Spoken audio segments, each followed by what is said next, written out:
All right. Good morning. How are you, everybody? Hi, Good Lisa. morning. Hi, Jill. So nice to have you on with us today. Well, I'm so thrilled to be here. It's like, yay, this is awesome.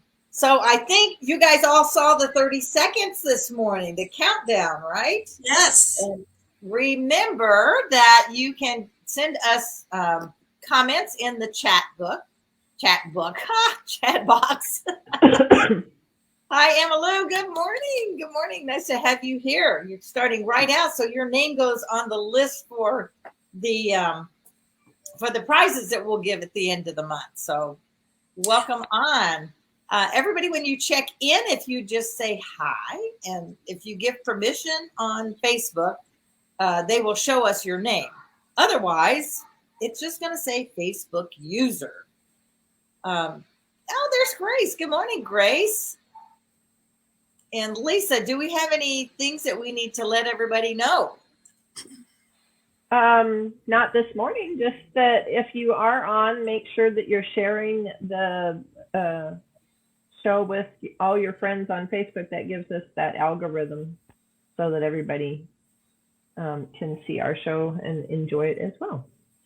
Yes, we'd love it if you'd share it with your friends. That would be awesome. And we have our special guest this morning, which is Miss Jill, and she's out here in Las Vegas. Good morning, everyone. So, yes. Yes, I am. I'm here in Vegas. I know. You and I are out here at 7:30, and all three of us. This is the first time I think all three of us has been here in Vegas at 7:30 in the morning. Next week, I will be live from Kansas City, and it won't be till 9:30 in the morning. I won't hardly know what to do. I'm so used to the Tuesday morning being up so early. I guess I could still get up and do something productive before the 9:30 time, right? Yes, of course you could. Right up to the last minute. But then at the same time, I could just kind of sleep in. So anyway, it'll be fun to be there, and we're going to have a live in-person lunch in Kansas City. And unfortunately, the tickets are already sold out. We don't have any more room in the room where we're going to be, the restaurant. So, but I'm looking forward to seeing the gals. But several of the ladies who are on here on a regular basis are going to be at that lunch. So that's exciting to get to see them in real life person. So, Jill, did you do something special over the weekend? Actually, no. That good. That's really good, right? First of all of our kids and grandkids, they don't live here. They all live somewhere else. So basically, my husband was so sweet, and he hasn't been feeling too well lately, but he still made me my favorite flank steak with his secret sauce that we don't share with anyone. Ooh. So it was fabulous. It was very, very good, very relaxing. I actually got a lot of things done that I wanted to get done, and then took time out to have fun. And having fun for me is once in a great while going shopping. And he said, just go shop and have a good time. And so I did. Well, nice. Got to do what you wanted to do on Mother's Day. That's right. What about you, Lisa? Yeah, I was a little bit like Jill. Without kids, it's a little bit easy to relax on Mother's Day. And so I enjoyed a whole bunch of cards from my little grandkids and from my kids, and some phone calls. And I called my mom and enjoyed talking with her. And otherwise, just had a relaxed day that I didn't do anything. Nice. So all three of us, our kids are other places, which is why we're heading to Kansas City to see the kids. There's some birthdays and graduations coming up. So kind of my Mother's Day with them, to be with them, will be next week. But we went over to Newport, and it was just nice. We've been so much, as y'all are too, so much on Zoom every day, all the time, that it was nice to totally unplug and not do it. I love all you guys out there, and I love our show, but I did need a little unplugged time over the weekend. So that was rather nice to do that. And Good morning, You're at Grace. the What makes beach, this up? right? You're at the beach. Oh, yes, I was at the beach in Newport, and it was a little chilly. I actually sat there in my sweater and my beach towel over my legs, but it was nice just to sit there by the ocean. There's something so, I don't know. I feel like I feel a little bit about of the presence of God when I'm at the ocean, how powerful it is. It's just the way the waves come in and the Same sound here. of it and that The whole thing. sound. It's like, oh, it puts me in this reverent um, praising time because I just love being by the ocean. That Relaxing. on my to-do list of I'd like a house on the beach. Yes, for sure. So this So, morning, so y'all know that we have a word of the week, our wow word of the week, and the guest always gets to choose the word. So this morning, Jill chose our word, and it's resilience, which is an awesome word coming out of where we all have been. So Jill, tell us, why did you choose that, and tell us a little bit about that. Well, the reason I chose resilience is because for me, that's what I've been my whole entire life. And Oh. starting back in, oh, when I was in my late teens and early 20s, resilience from relationships, from a marriage, from moving to, picking up and moving from California to Colorado with my first husband, and then that becoming somewhat toxic a relationship. We ended up in Idaho. So then we moved again 7 years later. I mean, it's been a constant thing where it's been change and trying to adapt. And I'm very, very good at adapting and having resilience when things aren't going quite well. And I think part of that is because of my upbringing, because my parents were that way. And both of them have had to go through a lot. And so they pretty much instilled in us that you just have to buck up and and move with whatever is happening, no matter where you are, right? So as time went on, then I ended up moving to Idaho with my first husband, and then that ended up becoming a big mess. And so I had to go through a divorce and just several other things. I can't get into all that because that could be a story for What's Your Story? But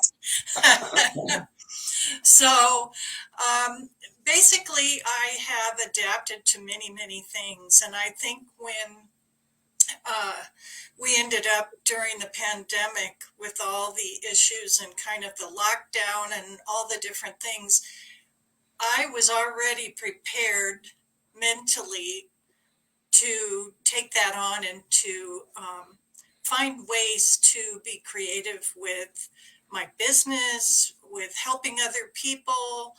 Um, I just gave a lot of support. I had a mastermind group that we met, and also my networking group that we met on Zoom, and everybody just lifted each other up. We talked about what our frustrations and how we could feel ourselves changing and all the I think one of the biggest things is for people who are very social, and then all of a sudden it stops and you're pretty much trying to fight it, and then pretty soon you get into a comfort zone. And that comfort zone isn't a good one sometimes. So that's why I chose it, because, and it's been coming back at me this week for some reason. Actually, my networking group tomorrow, I have Sally Ellen is coming to speak on resilience. So I thought, how perfect is this? And she is a woman who has been through quite a bit in her life, and her resilience and how she's dealt with it and gotten to where she is today, just as all of us have had something. Um, I think, we can't stop listening to other people's stories because it's so inspiring and it keeps us uplifted. Absolutely, absolutely. So that that's not just your word of the week or your word of the year. It's like your word of your life. Life. Outside of sure. That's my other word. What is that? Sure. I say Oh, yes sure. to everything. I want to try it. That's awesome. That's awesome. What do you think, Lisa? I was just looking up the word because I was interested in some of the other things that they might say there, and I was not disappointed. It says to withstand or recover quickly. And then the other one I liked was able to recoil or spring back into shape after bending, stretching, or being Exactly. compressed. Yeah, yeah. And but my one thought on it is that resilience never happens in a vacuum. So for those who are thinking, oh, I've got to be resilient, it's not about, well, I mean, in my opinion, it's not about being superwoman. It's about gathering people around you and being faith, having faith and those types of things, because we can't be resilient just in all by ourselves. Does that make Right. sense? Yeah, yeah. The because I think it pulls from an inner strength. Those of us as believers, we know where that inner strength comes from, and it's really letting go and letting God do it, and that's what makes us resilient. It's His power through us that makes that happen.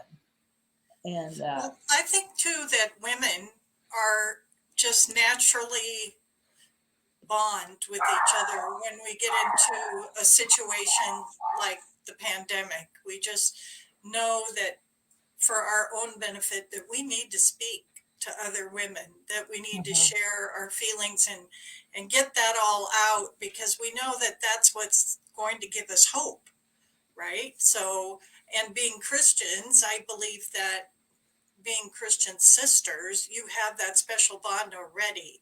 So that even enhances, because, I mean, we all go through a thing where we have a little bit of doubt now and then, and we just need to, that's when we need to focus on being with our other Christian sisters who can get us out of that funk. yeah, and sometimes it is just having someone to listen to you, someone that's just there.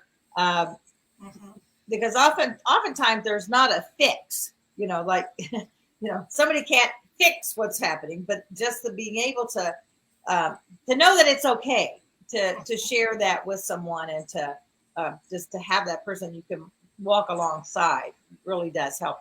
And again, I think you're right. As women, we know we need this. This is why we get together. That's I don't think oftentimes men get the thing like, well, why do you need to do that? Because we like each other. We like each other. That's very true. And I think that, like from the time we're young kids, the first thing that we do is we have to have a girlfriend. We need our best friend. Who's our best friend? That's just part of who we are. So it definitely, my husband's pretty good about sharing his thoughts and things like that with his good close friends, but he's kind of rare. He's one of those that's why I was attracted to him, is because he had a quote feminine side and that was it, where he actually was able to share feelings and things when things bothered him. So yeah, I think it is harder oftentimes for men. Bill doesn't really like to share too much. He keeps everything pretty close to the chest. So it's nice. So you're lucky that he's like that, right? But many of us then reach out to our best friend, say it to our girlfriends. Yeah, I think the word resilience really is a great one. The funny, Lisa, you looked it up, so did I, and I thought, okay. And the one that I saw, which I liked as well, an ability to recover from or adjust easily. Now that word we might want to circle, to misfortune or change, because I think sometimes the adjustment may not be easy, but we do it. So when it says to adjust easily, I don't know that I'd put that word in there, but you could just go adjust to misfortune or change. And one of the phrases I've always really liked is embrace change. Our life is so much easier when we embrace the change instead of resist it and trying to stop it. Because the truth is, the change is going to happen. And, this last couple of years is, evidence of that. Everybody, I don't think there's anyone who hasn't had to make some kind of a shift or an adjustment, or whether it's mindset or where they lived, or there's so many, parameters around that and what that looks like. But when we can, I think the easier that we adjust to it, the more we embrace it, the more resilient we become. Because I think we're able to handle it better if we just don't, it's like, don't. The more you do the don't, and I don't want to change, and I don't like this, or whatever that verbiage we might do, makes it so much harder, and it's still going to happen anyway. So if we just embrace it, we can get through it faster, right? Well, So. I had pulled up a picture that I was going to have as my background, and then I couldn't get it on. So, but it said, it has like a circle with three people in the middle, and it says resilience, and it says understanding and acceptance of their own strengths and weaknesses, and then willingness to overcome difficulties rather than avoid problems, and optimistic thinking patterns. I thought that was interesting. And then ability to recognize your emotions and those of others. Those are all good. Yeah. Oh, and learning from your mistakes. I like that one too. Yes. Like Kathy put up, the only constant in life is change, and that is the truth. That's why if we just embrace it and go with the flow, it makes life a lot easier. Grace says, finding a man that will share his feelings is so rare. That's why, because he was like that. You were a blessed woman then, weren't you, Grace? For sure. So, Lisa, have there been some times, because I know that there have, so when you found that you've had to be more resilient than others, or has yours been a ongoing resilience? I'd like to say that resilience was always my middle name, but for me, resilience has been surviving through certain things that I didn't feel I was surviving through so very well at the time, So I don't know that I was necessarily being resilient the whole time. but there were times that I would finally get my mindset together and say, okay, girl, you need to, zip it up and do this, and you need to change these habits, and you need to do this or that, and get on board with surviving better than I was. There were times when, because I was bedridden for a couple of years, where because as a mother, you just don't feel like you're doing such a great job, because you're not doing a great job, because you're in bed and you're sick, and there were all kinds of things that were going on at the time. You get depressed, and depression can bring you and pull you down from that resilience. So that was when I decided that I know this sounds like a crazy solution, but I decided that I was going to go back to school online. And that's when I went ahead and finished up my degrees online. And it was just having something to focus on that I could accomplish that helped me to really pull up and be resilient. There was a lot of, trust me, prayer and God's support in there, and I can't say that I ended up fixing everything in my motherhood, because I still was in bed. But to me, that was a time where resilience was particularly hard, but I found a solution that worked for me anyway. Well, and don't you think that's part of it? It really is looking for and finding the solutions. The fact that you were bedridden and finished your degree. I mean, I don't know too many people who would have that. I mean, that really does show your resilience. You're always looking for a solution. I think sometimes it's harder to find that solution or the answer or something that can help you through that. Yeah. And on the other side, the other thing, because I know you well, is that your focus on health and all that you know about now and taking care of your body and all that actually came from that time. That's very evident of resilience on how you did those things, and now the person that you are and the knowledge that you have, and you help your family and so many others by that knowledge because you lived through it. You didn't just stay there and do nothing. My goodness, that's I think that's Well, pretty awesome. and the thing is that what I figured out was, and this is just what I feel I figured out, was that sometimes, even though you want to do that and it's a need that needs to be done, sometimes you have to let it go to be resilient. Sometimes you have to focus on what you can do Right. during a certain spell and not what the world says you have to do. I mean, and yeah, feeding your kids and clothing them and all that kind of stuff is important. But believe it or not, I had to let go of that being perfect. It couldn't be at the time. Kids aren't always obedient, even if you're sick. So getting older kids to do things and stuff like that just wasn't always so easy. Mm-hmm. Yeah, I would bet I bet that was really challenging because they're just being kids and doing what they do, but they also were able to see you um, move through that. So I would think that chances are at least one, if not several of your kids have probably had challenges of their own now that they're older, and they look back and look at what you did. You did. Mm-hmm.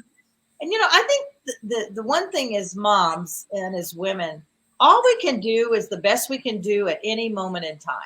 And we Right. have to just quit judging ourselves. We're the ones who judge Right. ourselves the worst. Yeah. Because there's just sometimes the best, maybe the best you could do on a particular day was have the kids come and give you hugs, and you couldn't get literally out of the bed. But they knew Yep. you were there. They could come in and they could get hugs, whatever that looked like. But Yeah. just that thing, and because I've known other people who've had those kind of things happen, and it's like I say, I guess I just have always loved that phrase. Just do the best you. All we can do is the best we can do at any moment in time. That's just right now, today. Now tomorrow might be different, or next week, right? Hmm. I think too, with our generation, or at least mine, and how we look at things and how our parents looked at things are totally different. They were very stoic, and they didn't talk that much about their feelings. They just had this thing behind them that my job is to, I need to be a good parent. I need to do this, this, and this because that's what how I was brought up, kind of thing. But they didn't have all the things that we have. You know what I mean? Where we can actually we talk more openly about our feelings with other people, like we're doing right now. You would never see anything like that, Hmm. 40, 50 years ago. People just didn't talk about their personal lives with other people unless it was a close friend. They wouldn't share it. So now we have that opportunity. And because we do, I think it's healed a lot of people because we all have a story. We all have something that may help someone else. No matter how horrific you think your story is, somebody else may have gone through it and need to hear you. Mm-hmm. So I think that's part of it, and how you were resilient so that they can have, again, that word hope, that it's going to be okay, and I Yeah. need to talk about it, and I need to feel like I can get better. So Yeah. And Terry Ann said she not has been the best mom, but she always gave her best. And boy, can I relate to you. And to give you a little bit of wisdom that I feel like the Spirit taught me was that God whispered to me that He gave me those kids. He knew there'd be challenges. mhm, So whatever they needed to learn, it was still there. And so, love's the most important key. We had good moments, we had bad moments, but overall, I know God gave me those kids, and maybe they deserve some of the abuse they got. I don't know. Well, and I think too, when things get older, they all of a sudden they start realizing, like you were saying, they realize what you did for them, regardless of whether it was something like being in bed and having to make sure that the house was run properly, but you did it from your bed. And so they think about the things as they get older, like, wow, I don't know if I could be in bed for that length of time. Or my mom was so strong by having to deal with that, and how she came out of it, and what she did to keep herself in a positive way, which was, like you said, going back to school. I think that's incredible. You had the forethought of doing that. That's awesome. Yeah, I don't know that I would have thought about that. Yeah. It was like I said, it was a weird solution, but it was something I could do in bed, and it kept my mind alert, and so it kept me feeling like I was moving forward rather than, falling into a dark hole. Right. And we laugh about the Charlie Brown Christmas tree that I set up the night before Christmas morning, trying to get things done, even though I was dead. And we woke up, we were up on the second stairs, and we looked down, and the tree literally just goes like this.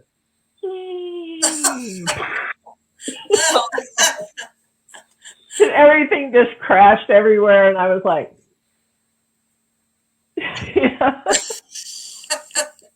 Ta-da! Oh my God. it was like, and Merry Christmas. Oh gosh. So what would you say, Jill? What is a tip? We can glean a few things from what we've said here, but in general, if you were, because I know you are a coach and trainer, speaker, those things. What would be a tip or advice you give to someone who may be right now coming through that, or in the situation now where they need to have some resilience? They're in that space where they know they have to shift or change or something. What advice would you give? My advice for that is to always reach out to someone and not be afraid that you're bothering them. Because I think so much women always feel like they're a burden, and that their job is to be strong and resilient and just keep moving. But if you get to a point where you feel like you've tried everything and you're still you're down and you need something, not only do you need God, and you need Jesus, and you need the Holy Spirit, you need all those things, but you need to reach out and say, look, I'm feeling bad. I'm feeling like I don't have any hope, and I need you to tell me why do I, and why should I have hope? I think that for the people that it's hard for them to share, that's the time they need to get out of that and share it, because you just keep going deeper is what happens. And I don't know. I do know one thing. I've been fortunate that I could get out of it. But I've had my moments with some horrific things that happened in my life. But my cup is always full. That's how I think, but not everyone thinks that way. So my goal is to help people. I want them to feel they can come to me and share that. They can say, I'm just absolutely, I'm beside myself. I don't know what to do. And I want to steer you in the right direction. I want to give you hope. I want to give you a hug. Because that's one thing I love doing, is giving hugs. So even during COVID, I'm sorry.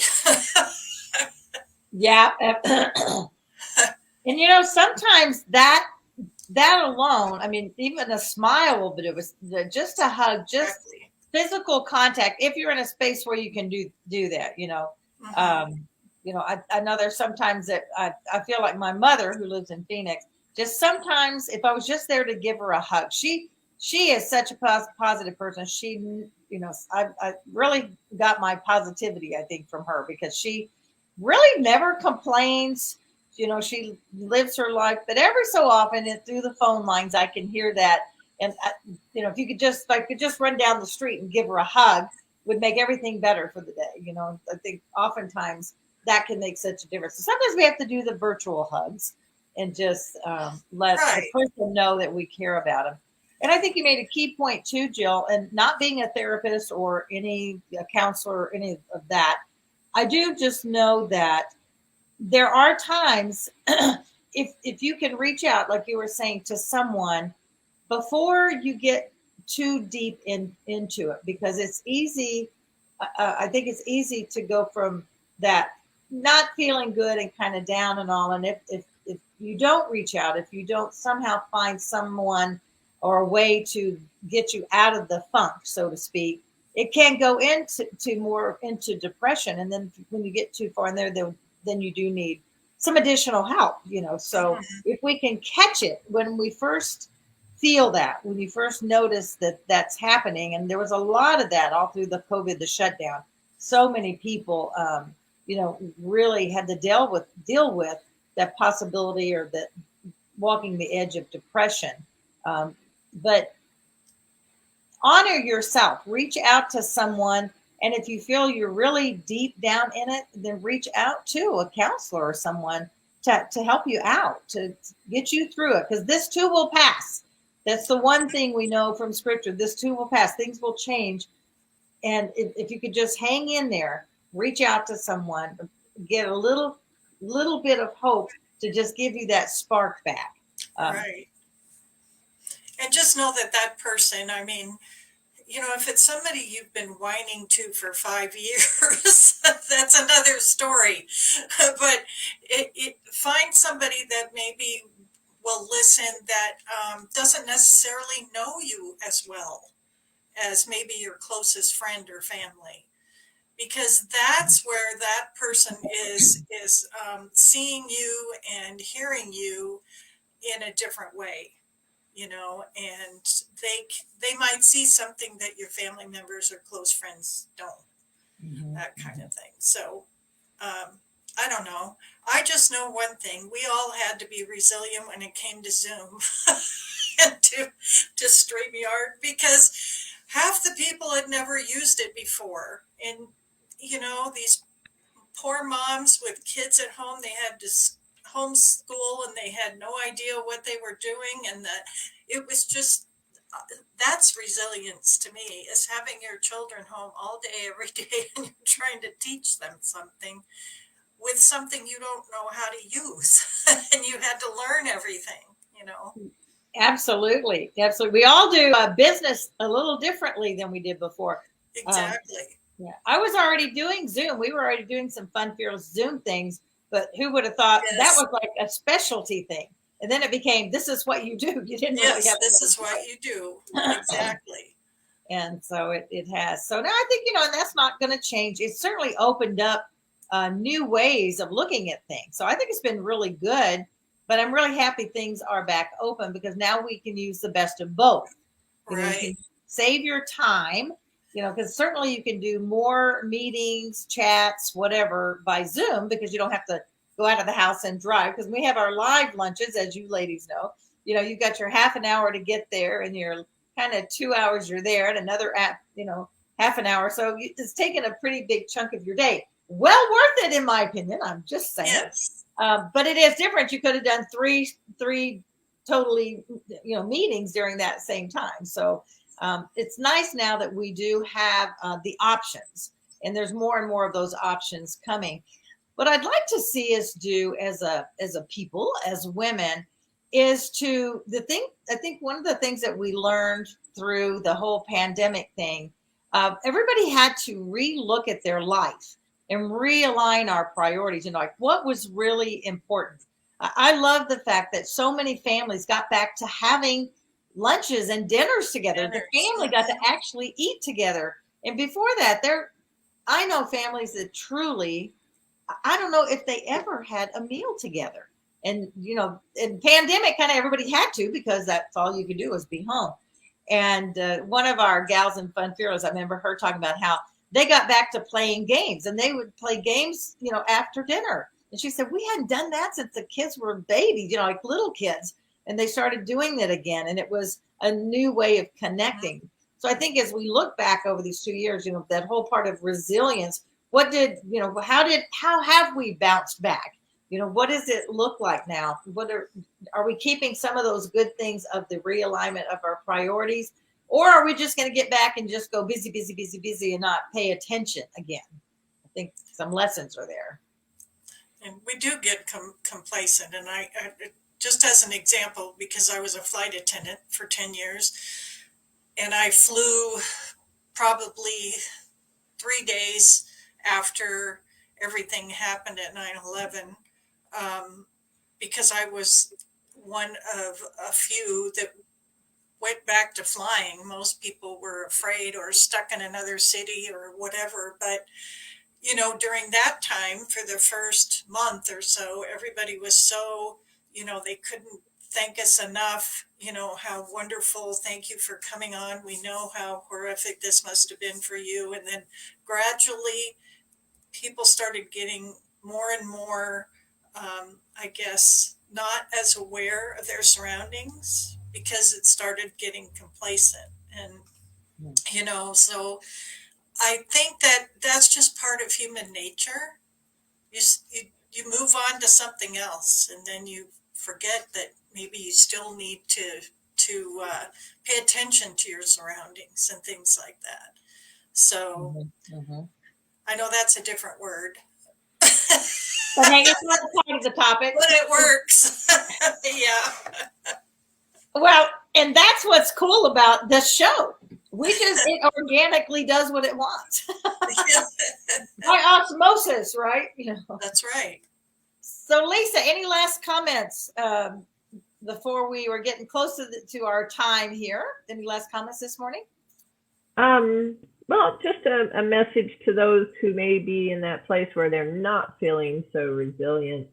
Come back and talk to people who have been able to make it through, and they can help you. I'm not talking about come to us for words of wisdom, but come to us for support, because we know what it means and what you need to have during that time when you're just not feeling so resilient and you need to make it through things.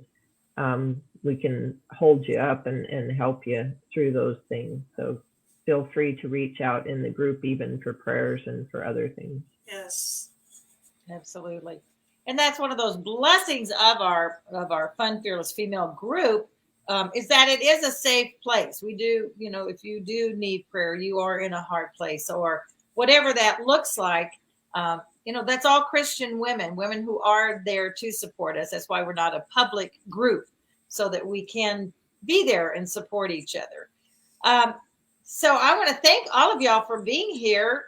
It's always so fun. Like I said, I'll be in Kansas City next week, and just the fact that you come and you spend your time with us, because I know that there are 100 other places you could be.